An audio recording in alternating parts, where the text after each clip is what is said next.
When we invest in ourselves, we all shine. Together, we are Black beyond measure.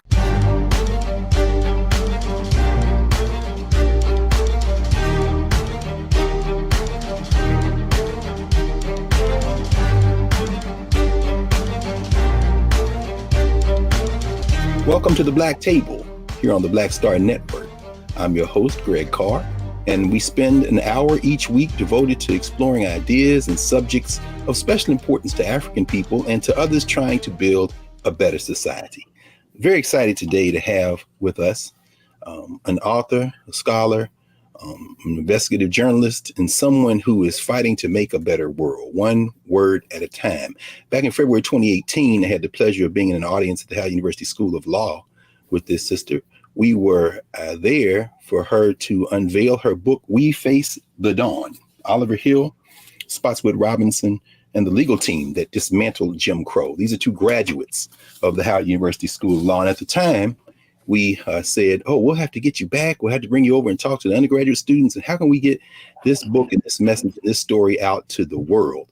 Well, of course, between 2018, when the book came out, and where we are now in 2022, we suffered a whole pandemic. We also opened up a whole virtual universe of dialogue. And so without further ado, we're going to bring to the Black Table and introduce to a whole new range of viewers all over the world, Margaret Edds, journalist, and native Kentuckian, right, Margaret? Yeah, I think that's right. Harlan County, bloody Harlan. You know, it amazed me because, in reading about your background, I realized, you spent, we were in Nashville at the same time. I'm born and raised in Nashville, and I realized you worked for the Union, huh? Oh, wow. What part of Nashville? Oh, well, I'm from Madison. Oh, you're in Madison, of course. Yeah. Of course, the way the city has expanded now, people don't make the difference. When I was growing up, you were there, that's like way out in Nashville. So welcome. And thank you so much for joining us. Well, thank you for having me, Dr. Carr, Greg. No, Greg. Very nice to be here.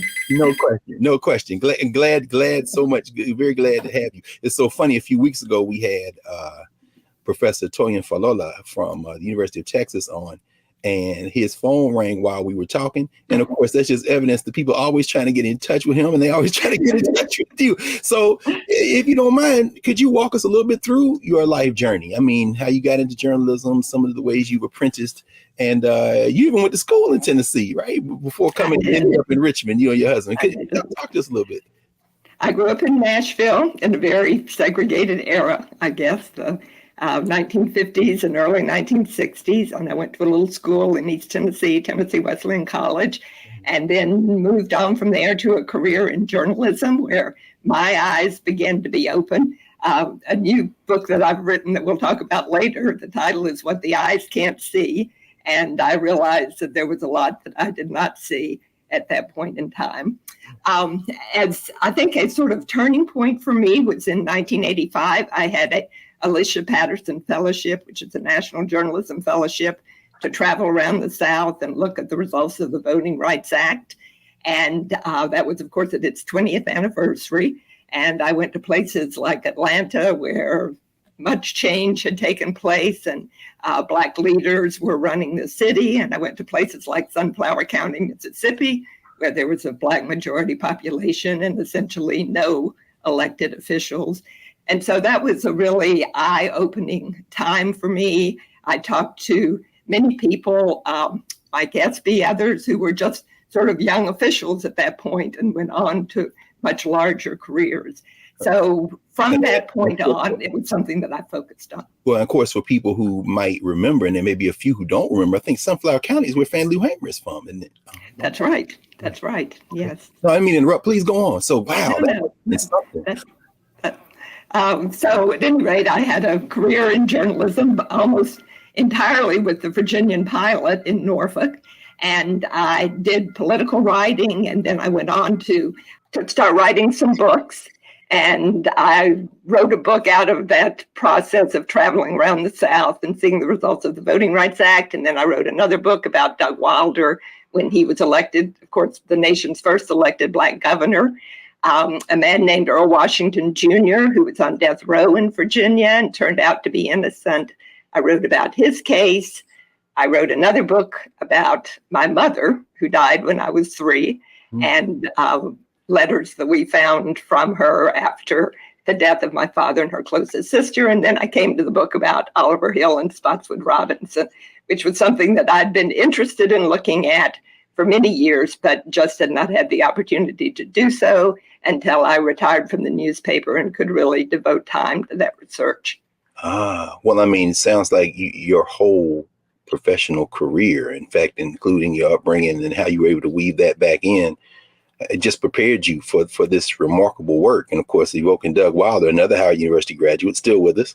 I was amazed, and for folks who are listening, one of the reasons that obviously you were invited to come to Howard to talk about We Face the Dawn, so many of the folk that you write about I mean, the names we know, obviously, like Thurgood Marshall, perhaps Charles Hamilton Houston, but Pauli Murray, a name is becoming more known now, and you connect her in many ways. Fascinating. I know we'll maybe get a chance to talk about Odell Walker and some of the things that happened in Virginia.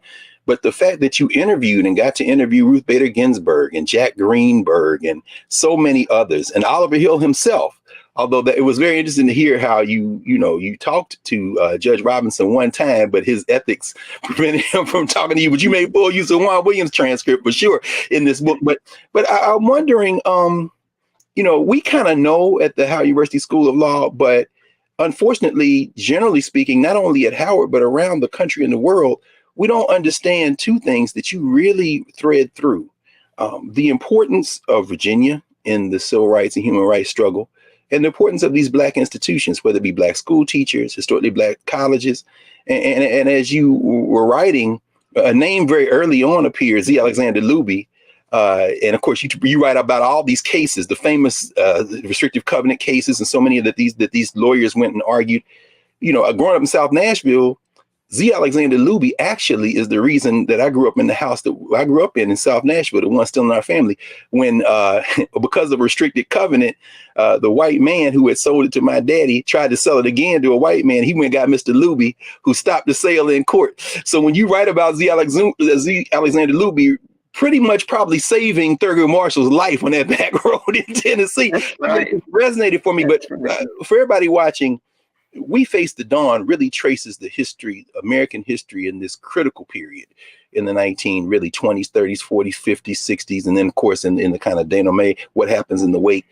But he tells it through the story of two remarkable people. I wonder, could you introduce to us, and then we'll come back and talk about them more after the break, these two remarkable figures, Oliver Hill Sr. and, of course, the great Spotswood William Robinson III, who has virtually disappeared, if he ever was present, really in the imaginary of American and world history. Right. Judge Robinson, I keep advocating for him, even in Virginia. Oliver Hill is part of the standards of learning, whatever, but Judge Robinson, really, they were equally great and just iconic figures. Well, to tell you just a little about them, they, of course, both came out of Howard Law School. And the importance of that law school to all that came with these men and many others really cannot be overstated. Charles Hamilton Houston, of course, who created that curriculum and that desire to produce lawyers who would go out and change America. Oliver Hill graduated there in 1933. He was in class with Thurgood Marshall. They were great buddies and rivals at the time. Judge Robinson came 6 years later, and he graduated with the highest, at that point, grade point average. At least that was the reputation in the history of the law school. It was a record that stood for many years, I found. Absolutely. I should pause and shout out Seth Kroner, who used to be the Howard University archivist. He's no longer there. But you talk about how you tried to track down that story. He still tell that story at Howard that Spot Robinson had the highest GPA until 2003. And also, as you were talking, it made me think about the fact that Charles Houston, I love how you say he wanted the title Vice Dean. And as the legend goes, either because they weren't paying him enough or they weren't paying the faculty enough. But I mean, I love that notion of humility. But Houston is a name we don't know as well, the man that killed Jim Crow. But yeah, so please, I just wanted to make sure folks knew about those things, because you go in exquisite detail in this book. It really is. Well, these two men were extremely different. They were both from Richmond, and I think their proximity to Washington and the fact that they could go up to Washington so easily to meet with Marshall and others who would come down from D.C., and they would meet at the law school, and they would hammer out all these strategies. So their geography played a role in their importance. But Robert Carter told me that they were the most significant grassroots lawyers that we had, we being the NAACP, anywhere in the South. And I think that's borne out by their personalities in their cases. So they were two very different people. Mr. Hill was this very extroverted sort of alpha male. He was commanding, he was demanding. He really was the face and soul of the civil rights movement in Virginia for many years. And he wound up receiving a Presidential Medal of Freedom and all sorts of awards from the American Bar Association, the National Bar Association. He headed the Virginia chapter of the NAACP for legal arm of that for 20 years, and really was just sort of a moving, driving force in so much that occurred. You mentioned Robert Carter in passing. Robert Carter I think he was the youngest lawyer on that team that argued Brown versus Board. In the room, if I remember from his memoir, you actually talked to Judge Carter. That's right, I did. Yes, by phone. Yeah. But Judge Robinson was a very different figure from Mr. Hill. He was much more reserved. He was really a brilliant man. Interestingly, he was very close to Thurgood Marshall. And in writing about him, when Richard Kruger wrote about the Brown decision, he said that Robinson was really Thurgood Marshall's most valuable all-around associate, because I think Marshall just relied on him to be so meticulous, so accurate in everything that he did.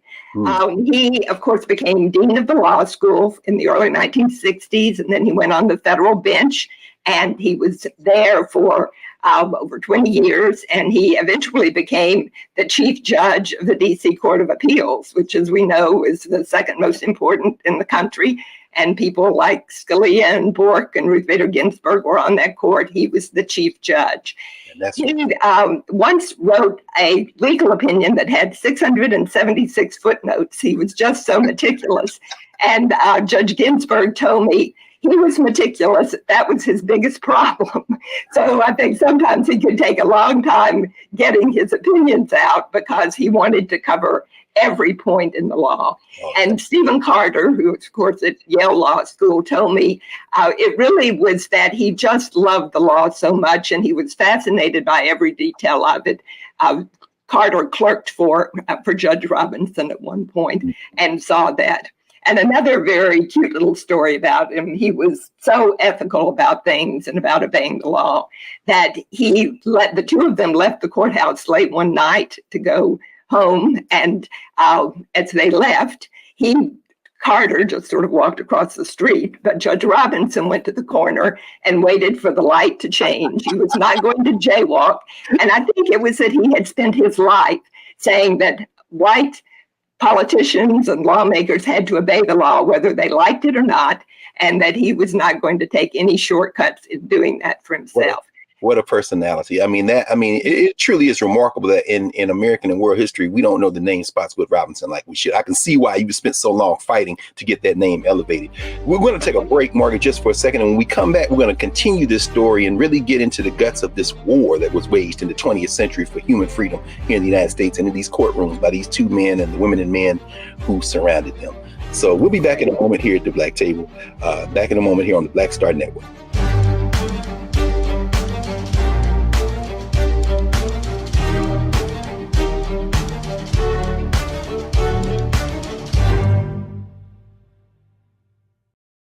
Can you believe the nerve of these Republicans? They only want to block progress for our community. They talk about cutting Medicare and Social Security. They played politics with veterans' health care. They voted against the George Floyd Justice and Policing Act and funding for our HBCUs, and against lowering prescription drug costs for our seniors.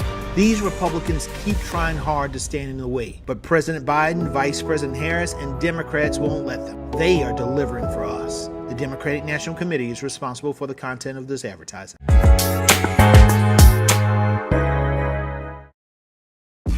When we invest in ourselves, we're investing in what's next for all of us. Grow growing, creating, making moves that move us all forward. Together, we are Black beyond measure.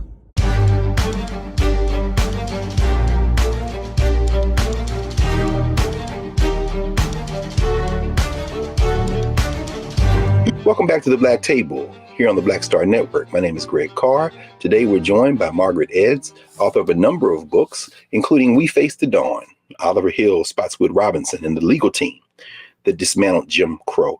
Margaret, when we left, you were describing Judge Robinson, and one of the most remarkable photographs in the book, in fact, is the picture of him as the chief judge on the Court of Appeals. And you do see Robert Bork and Ruth Bader Ginsburg and Antonin Scalia, Harry Edwards, who ended up, of course, you end up being the president of the American Bar Association. All these folks are sitting there, judges on the Court of Appeals, and Spotswood Robinson is the chief judge. And I can't help but imagine that had it not been for apartheid in this country and racism, that he would have been on the Supreme Court easily. And is it true? I think you're right that he wrote the longest footnote in the history of the federal bench up to that point. Just one footnote. You understand? That's the reputation that he wrote. Yes. So when these young men, and of course we talked to Pauli Murray's grandniece a few weeks ago, who talked about her Aunt Pauli, and of course, the story about how Pauli Murray told then faculty member Spotswood Robinson that they're going to end Jim Crow and it's going to be the 14th Amendment. And they made a bet that she had to collect on.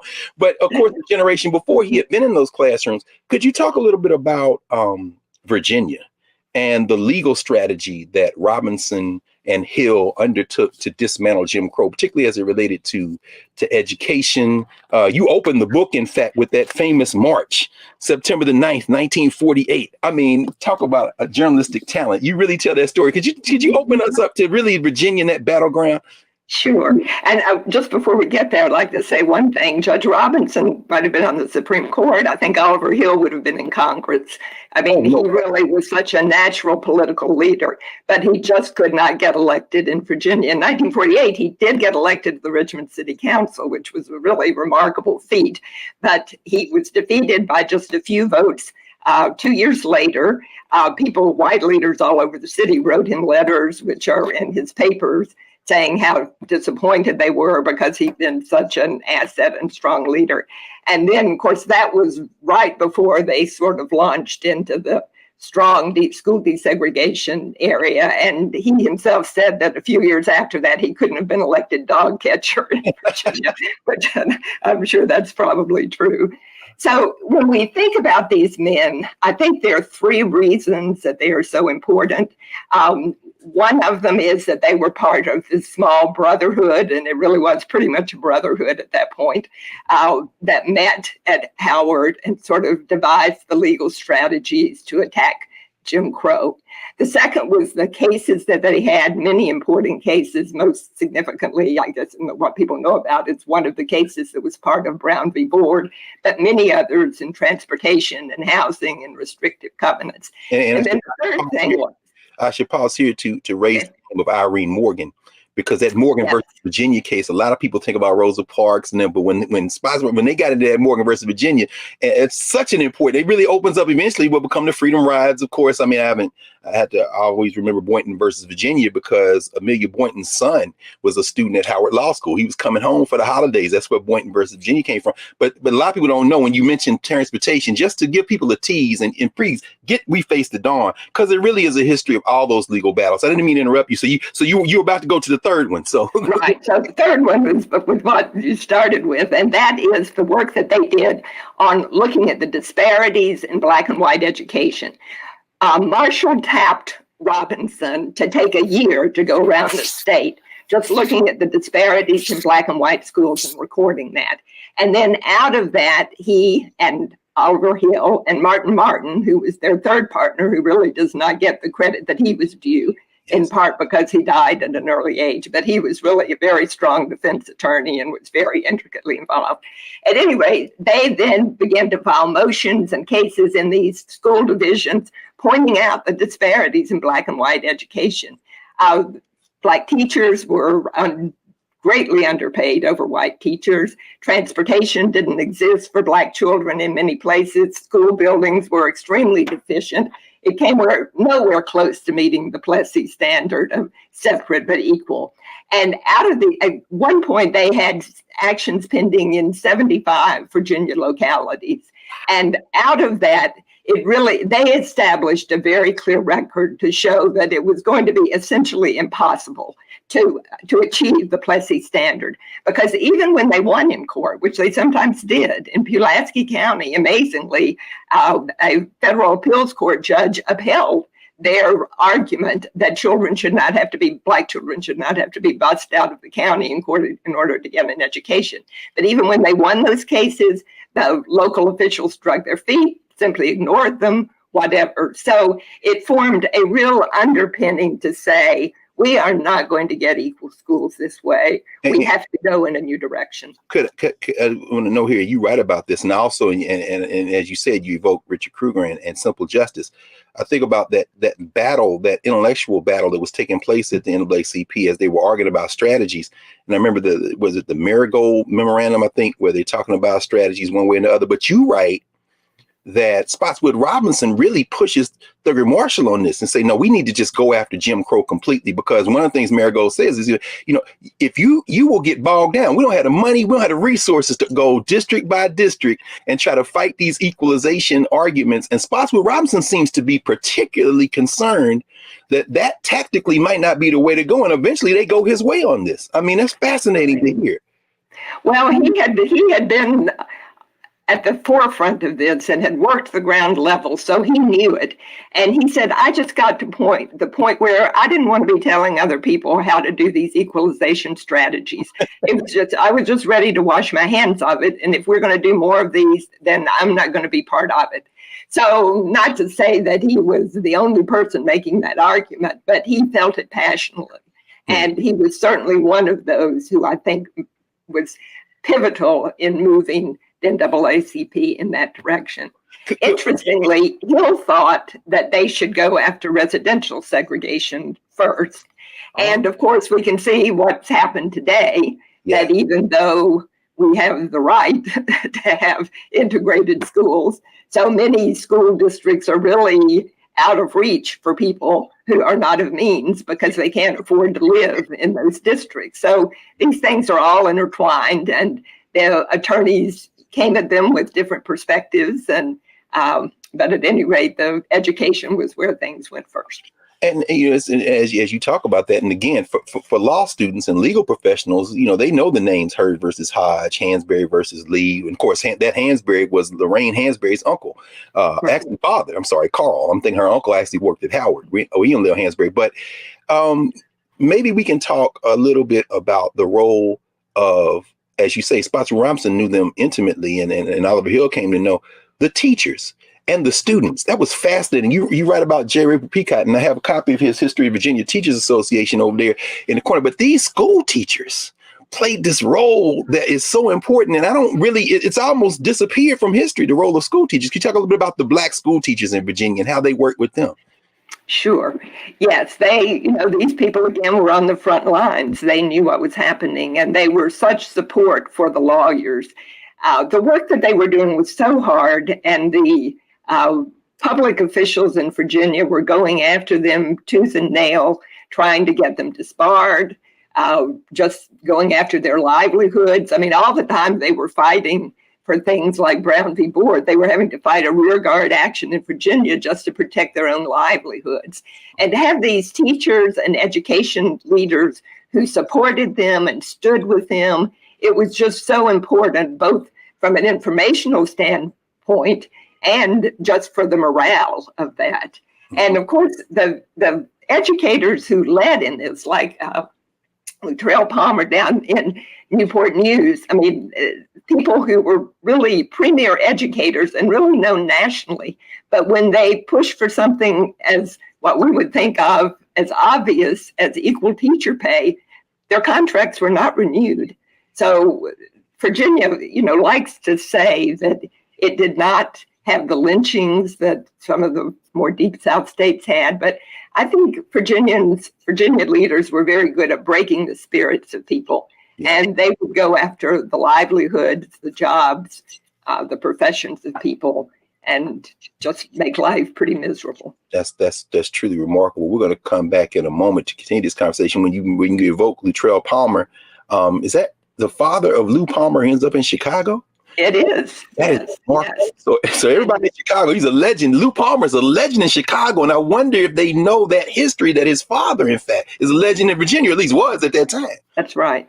And Lou Palmer felt that his father's early death was in part attributable to his having lost his job as the principal of his high school that he had built in Newport News, and just the anxiety and tension that came out of that.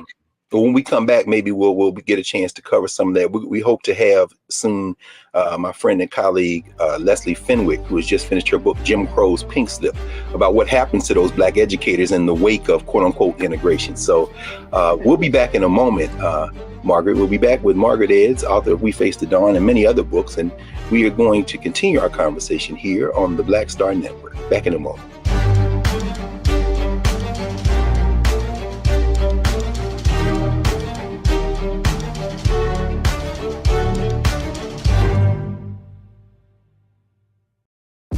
When we invest in ourselves, we're investing in what's next for all of us. Growing, creating, making moves that move us all forward. Together, we are Black beyond measure. Hi, I'm Dr. Jackie Hood Martin, and I have a question for you. Ever feel as if your life is teetering and the weight and pressure of the world is consistently on your shoulders? Well, let me tell you, living a balanced life isn't easy. Join me each Tuesday on Black Star Network for A Balanced Life with Dr. Jackie. We'll laugh together, cry together, pull ourselves together, and cheer each other on. So join me for new shows each Tuesday on Black Star Network, A Balanced Life with Dr. Jackie.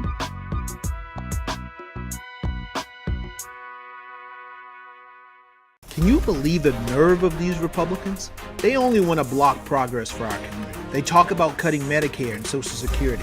They played politics with veterans' health care. They voted against the George Floyd Justice and Policing Act and funding for our HBCUs, and against lowering prescription drug costs for our seniors.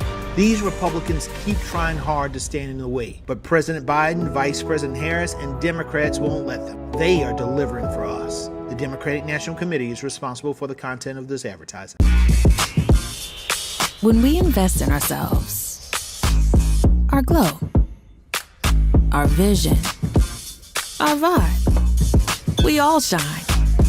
Together, we are Black beyond measure.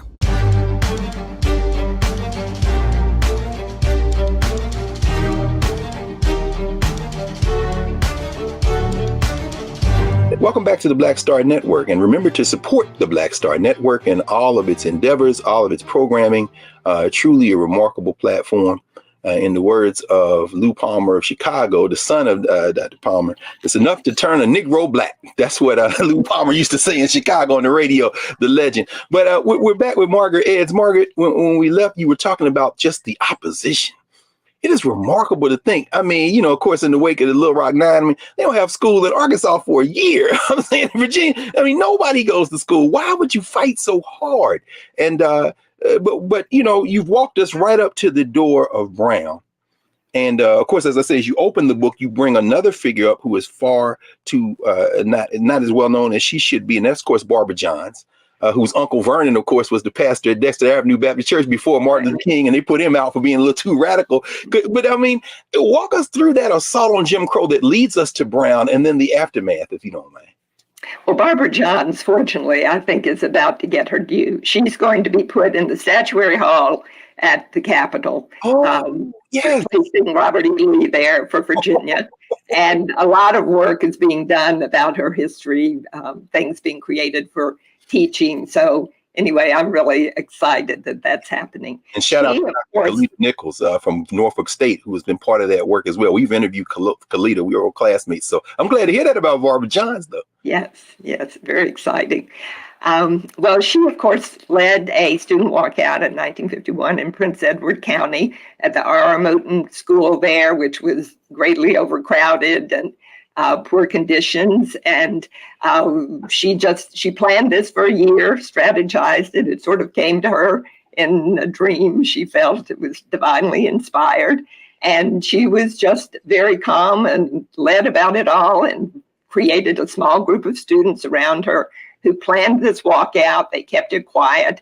The day came, they had a strategy for getting the principal off campus, and then they sent out a notice to the teachers with his initials that everyone should come to the auditorium. And when they arrived, Barbara and her fellow students stood up and said, "We're going to walk out." And so they did. And this went on. The next day, they contacted the Hill Robinson law firm in Richmond and asked them if they would come and help them. And of course, that was the point at which the NAACP was changing over to push for desegregation, not just separate and equal schools. And they did not think that Prince Edward County was a place they wanted to center one of these cases. But nonetheless, Hill and Robinson were headed out to Pulaski that day, and they thought, well, we'll stop by and we'll see the students and we'll thank them and tell them to go back to school. Well, when they got there, they were so amazed by the strength of the students and the resolve that they changed their minds. And they said, all right, if your parents will agree that we're going for desegregation, not just improve schools, then we will take this case. And so they did. And the rest is history. It became one of the 5 cases that combined into Brown v. Board. Yes. And as you talked about in the first block, Spotswood Robinson's not only intellect, but his work ethic, to the point, as you write, that he works himself to exhaustion. I mean, really undergirds so much of those courtroom battles. Could you talk about the Brown battle and what happens in the aftermath, how they prep for it and those kinds of things? You even mentioned Kenneth and Mamie Clark. I mean, everybody in that, it seems like you got everybody into this book. Right. Talk to us a little bit about that. Well, it was really such a national undertaking. I mean, lawyers, people from all over the country combined to work on portions of it, to come up with strategies for it, to write out the legal language for it. And then they would come together in Washington and perfect that. And really a tribute to Spotswood Robinson that Thurgood Marshall asked him to give the final edit to that work and to have it in final form to go on to the Supreme Court. And such an indication of the trust that he had in him. And then Judge Robinson argued the Virginia portion of that case before the court.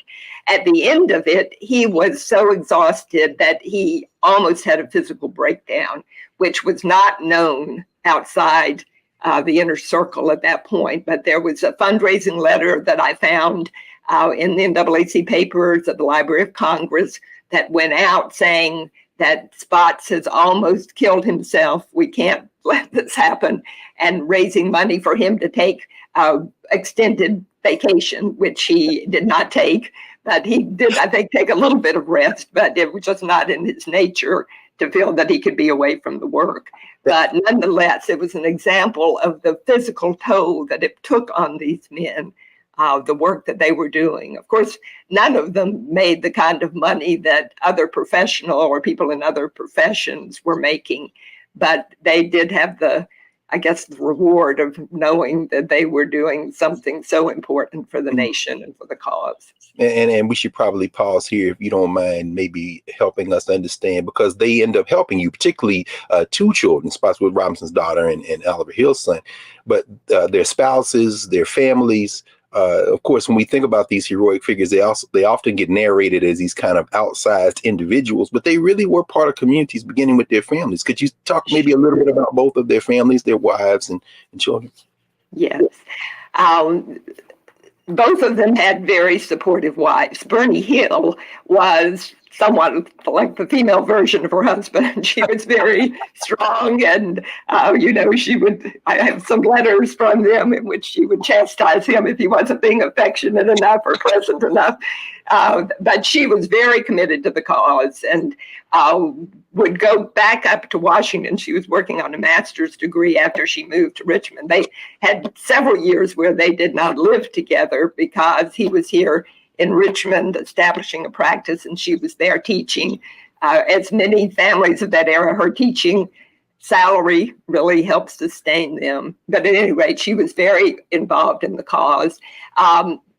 Miriam Robinson was her daughter and son-in-law described her as much more of a earth mother, really, that she kept Spots balanced because she just And he was so reserved and meticulous, and she was much more outgoing and warm, and I think added that to his nature, but also was extremely supportive of him and loving of him.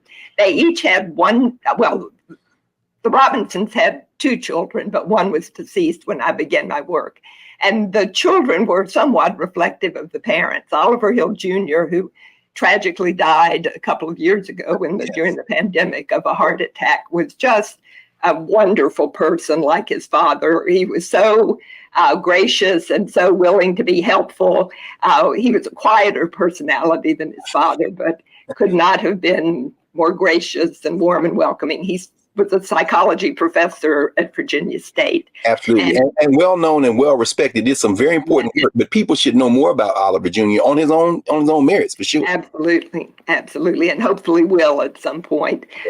He was such a good spokesman for the cause that his father had worked on. Nina Robinson also was just very helpful to me, a little like her father. She was very cautious and wanted to make sure that everything was precise and correctly done. And so you could see the personality coming through there. But she had great insights about just stories that she told the day the Martinsville 7, which are 7 Black men who were convicted of rape in Martinsville and were executed, largest mass execution in American history, I believe. But she just recalled that day, at the time of the first execution, her father said, "We will all pause now," and everyone in the family was very quiet.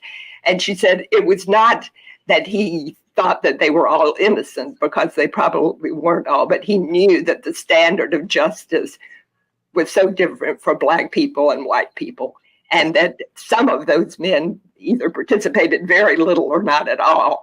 And it was just a travesty of justice. Yes, in fact. She also, Please, go finish. okay, she also recalled that once she was invited to a party for someone who was communist, and her father forbade her to go because he was so opposed to communism. I mean, one thing about these men that was so striking to me was that even with all they endured, they had such great faith in American institutions and in the promise of America. A lot of, or some of that faith, I think, is no longer there with the leaders, but they definitely felt that. They felt that that things would change and that the Constitution would undergird that change, and they kept going even when it was extraordinarily difficult. And that is really, you talk about, we may have to ask you back to even de-layer such those complicated relationships, because of course Charles Houston, I think, probably would have been to the left in some ways of them, although he himself, of course, being a veteran of World War I. But I think about his relationship with William Patterson, who was an open communist. I mean, and you write about, of course, in terms of those tragic kind of executions that come in the wake of those convictions. You write about Odell Walker. I mean, and the fight for Odell Walker, which of course reminds us of Pauli Murray, and you see how they intervened even in the Murray case when she and her friend get caught in Virginia in those segregation situation. It's almost like there's a principle of operational unity. Even politics aside, we are going to unite to fight these wrongs. And yeah, I mean, it's aspirational for sure. But at the same time, it's almost as if in evoking those ideals, they transcend the reality that those ideals have never been met by this country. I mean, we call them American, but I'm not so sure if that framework can hold the weight of the convictions those cats had, But we want to. One time that really came through for Mr. Hill was when he was going off to World War II, and he wrote to the woman in Roanoke who had been sort of a surrogate mother, and he said he really debated whether to go or not, because our white brethren, as he said, can be so despicable at times. But he decided that it was important for him to do that service so that when he could come back, he could continue the work that he had been doing. So they felt some of those strains as well, but they persisted, I think, in their faith that things could get to a better place. Absolutely. We wouldn't be having this conversation if they hadn't made some progress on that. So that's absolutely the case. So we're going to come back in a second, everyone, with Margaret Edds, author of We Face the Dawn, and we're going to take a look at her next work, What the Eyes Can't See. We have followed with great interest politics in Virginia over the last few years, and of course, Governor Ralph Northam, the blackface scandal and context, but Margaret Edds has traced that, and we're going to be reading about it soon in her new book. So we'll be back in a moment here at the Black Table to discuss that book and what's going on right now and next in national politics. Back in a moment.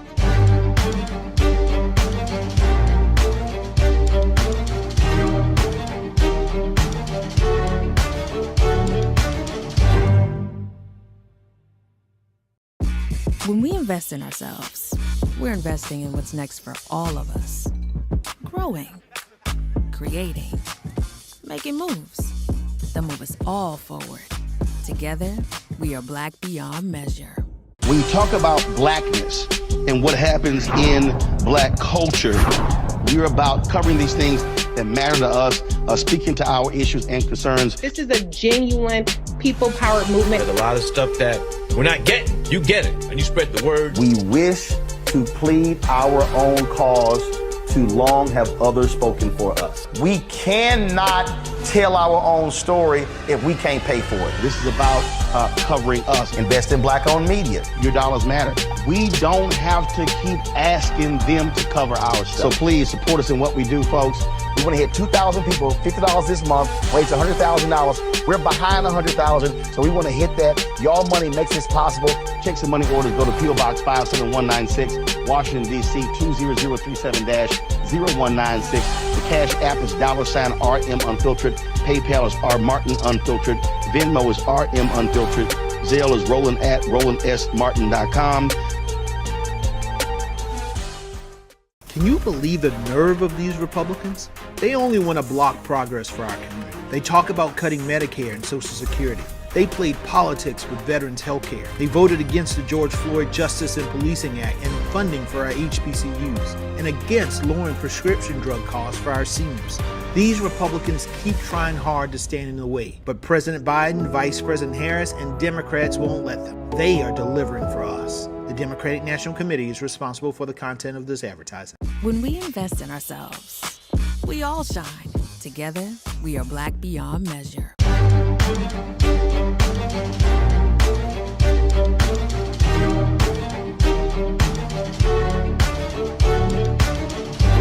Welcome back to the Black Table here on the Black Star Network. Remember to support the Black Star Network in every way.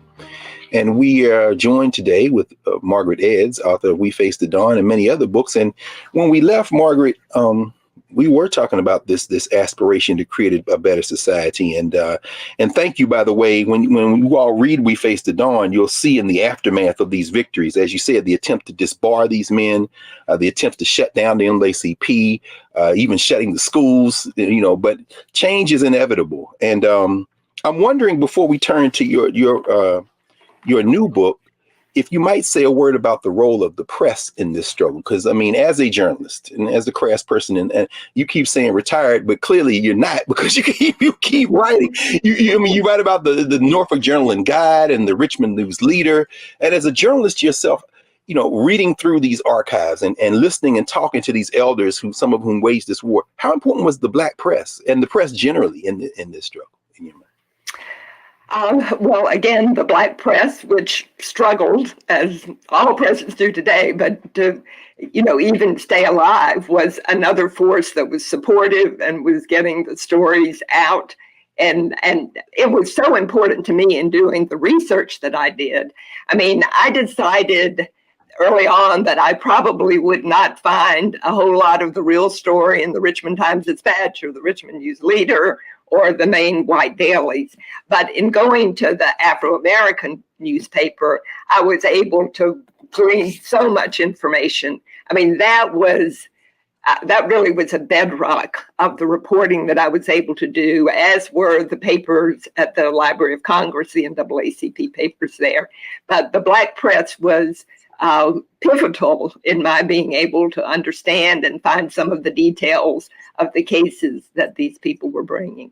The white press was a mixed bag. Of course, in Richmond, we had the legacy of really strong support from and the work that was done to sort of give the intellectual basis for massive resistance and really terrible pushback on any movement toward improvement in civil rights. But we also did have the editorial page of the Virginian Pilot, where I've spent most of my career, and I was very proud that that paper won a Pulitzer Prize for its work in opposition to massive resistance. So the white press was something of a mixed bag, but the black press was essential for historians to go back and look at what the true stories were, what was going on.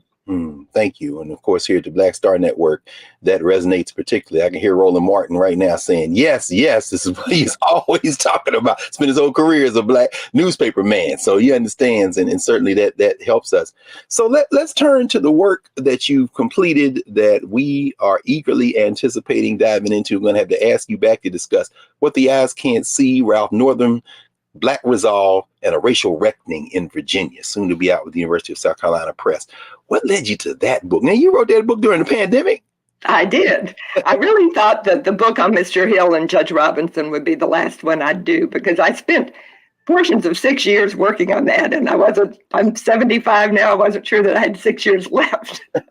You're young, you know how that is. But at any rate, I guess, when Governor Northam at the time, announced in the wake of George Floyd that he was going to take down the Lee statue in Richmond, I just thought, what a powerful story. That here is this man who was almost booted from office over the picture in his medical school yearbook, 35 years old, but nonetheless, a picture of a man in blackface and someone else in a Ku Klux Klan robe. And it was such a shocking image to the people who had supported him that virtually every national Democratic politician of note called on him to resign. He did not, partially because of luck, because it turned out that two Democratic officials, Lieutenant Governor and Attorney General, behind him had some issues of their own. Well, I'd like to ask you, actually, I hope, do you in the book address that? I'm thinking about Justin Fairfax, who has been crying for justice, who's been screaming for investigations, was accused of sexual assaults, and has said, please investigate, and couldn't get any traction from black women DAs in North Carolina or Massachusetts. And who is now apparently, we're seeing reporters saying there was a rush to judgment there. And he, of course, and Doug Wilder has said some things as well, talking about the black mayor of Richmond and Northam, almost as if there was a hit job. Terry McAuliffe denies it. But I'm wondering if you talk about any of that in the book. Well, I don't in any depth. I just talk about the fact that it occurred, and I haven't done enough personal reporting about it to want to say anything about what my opinion is. I just wanted to know, because I'm thinking about that now, because it has resurfaced again. But please continue. So Northam, in the wake of this, do you open the book with the monuments coming down? Yes. I opened the book actually with a blackface scandal, just the couple of days around that, and but he also has this real tenacity in his personality of not giving up. And so he just decided, partly on his own and partly through conversations with some black leaders like Senator Jennifer McClellan or Delegate Dolores McQuinn, Delegate McQuinn particularly was among those who did not want him to resign the night that everyone was calling for his resignation. She's a minister, and I guess she's spent her life trying to make lemonade out of lemons, you might say. Mm-hmm. And so she just urged him to take this moment. She said, you have access to places that I cannot go. You can take this and turn this to something good and something important. Yes. And so he spent much of the next months really focusing on things that he had never thought much about. And an interesting fact about him is that he probably had the most integrated childhood of any previous Virginia governor, because when the schools desegregated on the Eastern Shore, his parents kept him in the public schools, which for people of their economic class was not a guarantee. And he has one of those people who could genuinely say, I have a lot of Black friends. Yeah. He actually did. Now, another point to be made is, had they had these deep conversations about systemic racism and the impact of racism on their lives? No, they had not. But many of those people came to his defense when others were calling on him to resign. So I looked at this story as an example of a 59-year-old white man who grew up in the rural South, who really had his eyes opened to systemic racism. And I saw this as perhaps a model or a pattern that others who cared to do so could follow. I still see it that way. I'm somewhat less optimistic that it's going to be universally heard because, we're living in the era we're living in. But those people who care to learn and care to grow, I think will find some things in it. And the title comes from his telling medical school students for many years, if you don't know about a diagnosis, even if it's staring you right in the face, you won't see it. And the same thing for racism. If you don't really understand racism and understand the impact that it's had on our country, you won't see it. You'll say, my life is fine. I'm not racist. What? But you really have to have those deep conversations, and you really have to look at the inequities in our society and ask why. Why do these occur? Why do Black and brown people at almost every indicator of social well-being come in behind whites? Why is that? Is it because they're inferior? Is it because of overt racism, or is it because there's structures built into our culture and our society that have led to those outcomes? And that's my belief, and that's the belief that he came to, and that's what I hope to make the case for in the book. That's remarkable. I mean, and I think we've come full circle to where we started. Those battles that generation, 2 generations of lawyers fought, residential segregation and segregation in all forms, education, American life.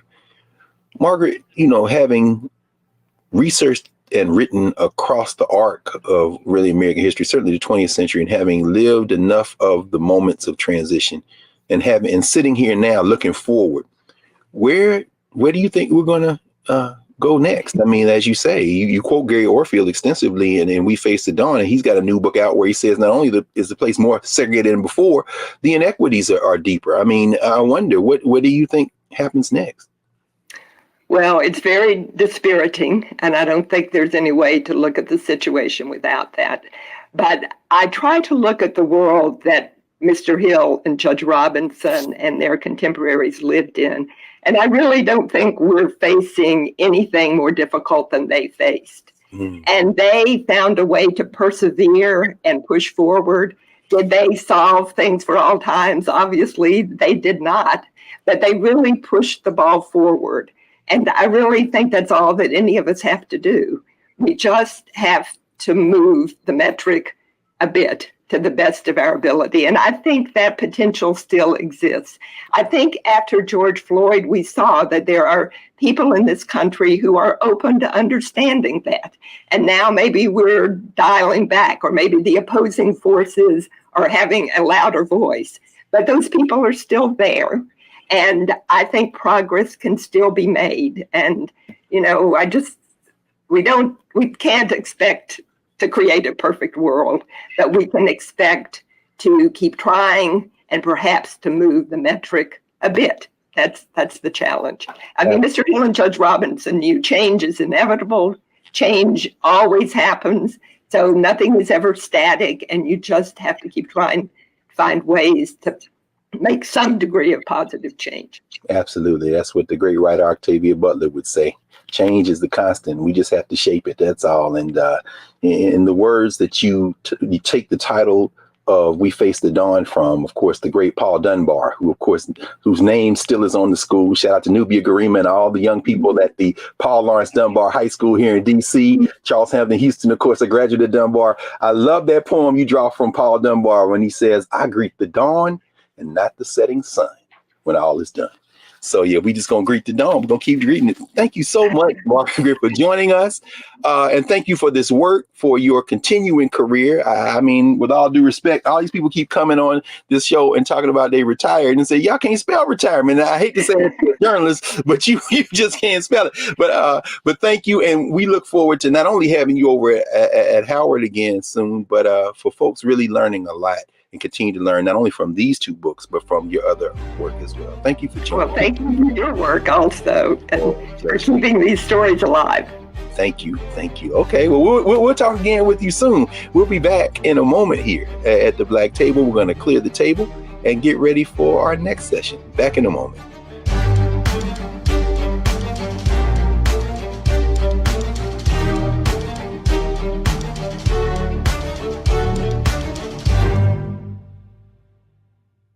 When we invest in ourselves, we all shine. Together, we are Black beyond measure. Hatred on the streets, a horrific scene, a white nationalist rally that descended into deadly violence. White people are losing their damn minds. As an angry pro-Trump mob storms the U.S. Capitol, we've seen shootings. We're about to see the rise of what I call white minority resistance. We have seen white folks in this country who simply cannot tolerate black folks voting. I think what we're seeing is the inevitable result of violent denial. This is part of American history. Every time that people of color have made progress, whether real or symbolic, there has been what Carol Anderson at Emory University calls white rage as a backlash. This is the rise of the Proud Boys and the Boogaloo Boys. America, there's going to be more of this. Here's all the Proud Boys, guys. This country is getting increasingly racist in its behaviors and its attitudes because of the fear of white people. The fear that they're taking our jobs, they're taking our resources, they're taking our women. This is white fear.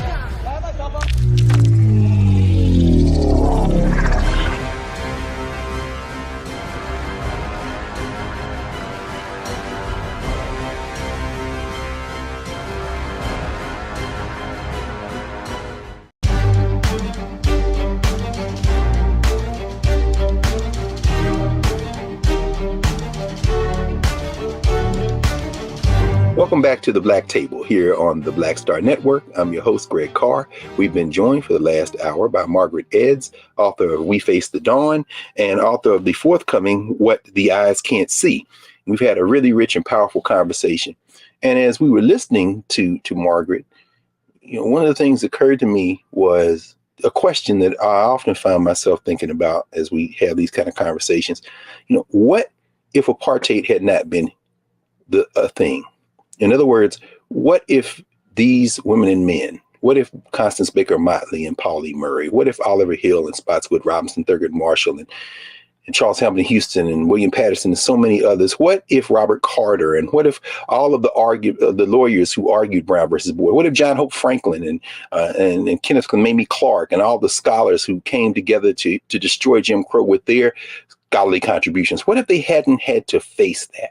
What if they had not had to face killing apartheid and a thing that continues to persist in what Carter Woodson called the sequel to slavery? What if they had not done that? What could their intellects and talents have been applied to? Well, then another thought occurs. Perhaps because of the thing they had to face, the work that they did gives us a model for what the best of humanity can be when confronted with the worst impulses of humanity. So in that respect, when you read a book like We Face the Dawn, you're introduced to people who not only give us a model for how to struggle for a Black community, but ultimately how to pull the best of the human condition out of the worst of circumstances and give us a model for how to live and be in the world. And it's truly a testament to the best in what we can be as human beings. And that's not a lesson for America. That's not a lesson for any country. That's a lesson for a species. So we're grateful to Margaret Edds for joining us today and giving us a little bit of a roadmap to listen to these ancestors who can teach us a little bit about being human in the world when faced with conditions that we need to change. So join us next week. We'll be back at the Black Table. We are grateful for your support. Support the Black Star Network, and we'll see you soon.